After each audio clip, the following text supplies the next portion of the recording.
கர்த்தராகிய இயேசு கிறிஸ்து நாமத்தில் உங்கள் அனைவருக்கும் வாழ்த்துக்கள். ஏசாயா 35:10 சொல்கிறது, சந்தோஷமும் மகிழ்ச்சியும் அடைவார்கள்.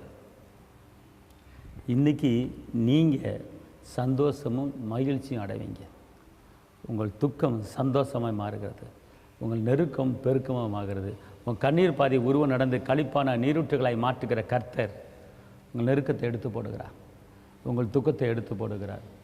கடந்ததை நினைத்து கலங்காதே, நடந்ததை மறந்துவிடு.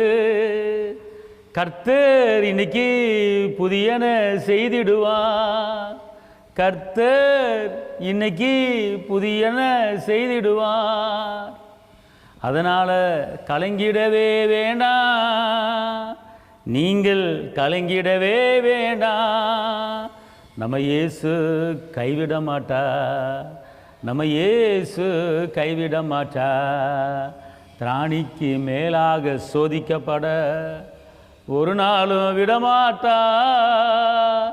திராணிக்கு மேலாக சோதிக்கப்பட ஒரு நாளும் விடமாட்டார்.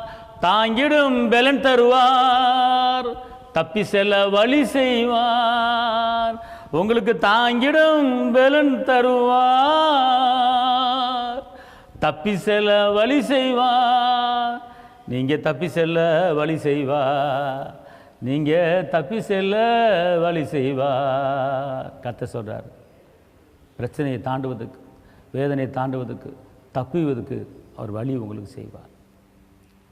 பழையவைகள் ஒளிந்து போன எல்லாம் புதிதான. கடந்ததை நினைத்து கலங்காதை, நடந்ததை மறந்து விடு. சந்தோஷம் மகிழ்ச்சியும் அடைவீர்கள். அன்பார்ந்தவர்களே, இந்த நாள் பல வேதனைகளையும் சுமந்து கொண்டு இருக்கிற நிலைமையில் நீங்கள் இருக்கலாம். ஆனால் கர்த்தர் சொல்கிறாரு பிலிப்பியர் 4ஆம் அதிகாரத்தில், நீ ஸ்தோத்திரத்தோட விண்ணப்பத்தை தேவனுக்கு தெரியப்படுத்துங்கள், அப்பொழுது எல்லா புத்திக்கும் மேலான தேவ சமாதானம் உங்கள் இருதயத்தை உங்கள் சிந்தையும் காத்துக்கொள்ளும். அதாவது உங்கள் பிரச்சனை ஏசப்பட தெரியப்படுத்துங்க. நீங்கள் ஒரு 4 பேர்த்தில் சொல்லிவிட்டு தான் 5ஆவது ஆளை தான் ஏசப்பட சொல்கிறீங்க, 8 பேர்த்தில் சொல்லிவிட்டு 9ஆவது ஆளை தான் ஏசுக்கிட்ட சொல்கிறீங்க உங்கள் பிரச்சனையை. நான் என்ன சொல்கிறேன், யார்கிட்டையும் சொல்லாதீங்க, பிரச்சனையை முத ஏசப்பட்டதான் சொல்லணும். அவர் என்ன சொல்கிறாரு, வானம் ஒளிந்தாலும் பூமி ஒளிந்தாலும் என் வார்த்தை ஒளியான்னு சொல்லியிருக்காருல்ல.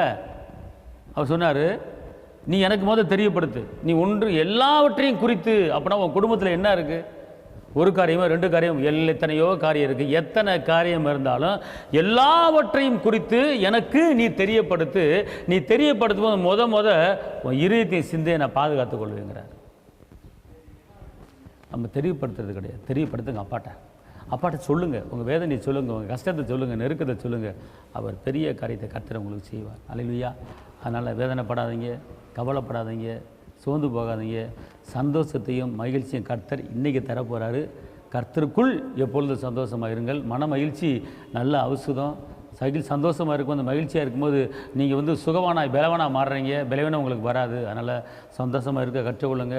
பெரிய காரியத்தை கர்த்தர் செய்வார். உங்களுக்காக ஜெபிக்கிறேன். தகப்பனே இயேசுப்பா, உம்மை நன்றி உள்ளத்தோடு மெய் துதிக்கிறேன், ஸ்தோத்திரிக்கிறேன். வெற்றி வேந்தனை மெய் துதிக்கிறேன், விடுதலையின் தேவனை மெய் துதிக்கிறேன், கரம் பிடித்தவரை மெய் துதிக்கிறேன், ஜீவனுள்ள தேவனை மெய் துதிக்கிறேன்.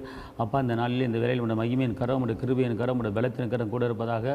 வாழ்ந்திருக்கும்படி, உயர்ந்திருக்கும்படி, செழித்திருக்கும்படி, பெருகும்படி கிருபைத்தாங்க. இதுவரை நடத்தின எபேனேசர் இன்னும் நடத்த போகிற ஸ்தோத்திரம். தேவ சமானம் கூட இருப்பதாக, தேவ வல்லமை கூட இருப்பதாக. இரத்த கோட்டைகளை மறைத்துக் கொள்ளுங்க. ஆஸ்வதிங்க. இந்த வார்த்தையை கேட்குற ஒவ்வொருவரையும் பலப்படுத்துங்க.